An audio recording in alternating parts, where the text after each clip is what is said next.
Here with Kris Garner, the head coach of the Columbus Crusaders, which is a club school, a school that's not a member school of the OHSAA, but they do schedule around the state and outlying of the state. Kris, we know it wasn't the type of showing that you guys wanted tonight, but your kids still fought hard.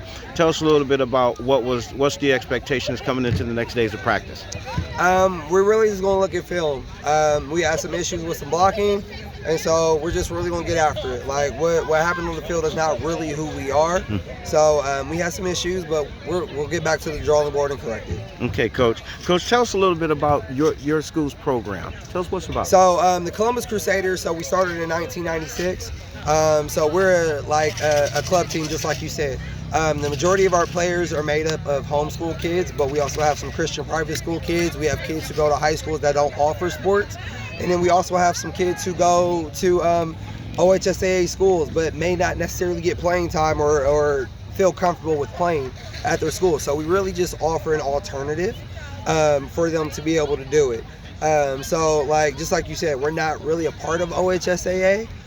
So we are actually part of the Great Lakes Christian Athletic Conference. So it's teams made up from Indiana, other surrounding areas in Ohio, so Middletown, Cincinnati, of course us here in Columbus. Then we have some teams in Indiana, so like Noblesville, Osceola Grace, Griffin, Indiana, kind of out towards Illinois.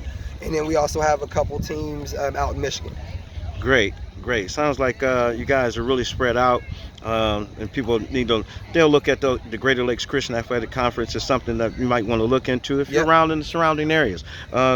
Kris, tell us a little bit about how do you schedule teams in Ohio? Do you contact the school district, or do they send out some kind of like notification and say, hey, we got an open date? How's that work for you? So usually what I try to do, I work through a gentleman who sends out spreadsheets to all the coaches of people's schedules, and it really is just trying to reach out to the ADs or to the head coaches, just to see if we can get something scheduled. Good.